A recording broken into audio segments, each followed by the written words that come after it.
સુરતના ભેસ્તાન વિસ્તારમાં ચોરીની ઘટનાઓમાં વધારો નોંધાયો છે, જેમાં લક્ષ્મીનારાયણ નગરમાં એક ચોરીની ઘટના સામે આવી છે. આ સમગ્ર ચોરીની ઘટના સીસીટીવી કેમેરામાં કેદ થઈ છે.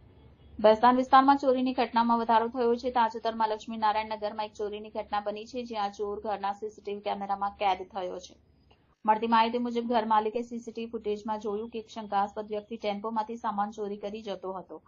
આ ફૂટેજ પોલીસને સોંપવામાં આવી છે. લોકોનો આરોપ છે કે ભેસ્તાન પોલીસ આવા ચોરો પ્રત્યે ગંભીરતાથી કાર્યવાહી નથી કરતી, જેથી ગુનેગારોને હિંમત મળી રહી છે.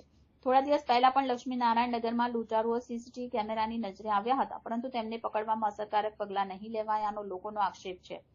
સ્થાનિક નિવાસીઓનું કહેવું છે કે પોલીસ ટીમે નિયમિત પેટ્રોલિંગ અને સુરક્ષા વ્યવસ્થા વધારવી જોઈએ.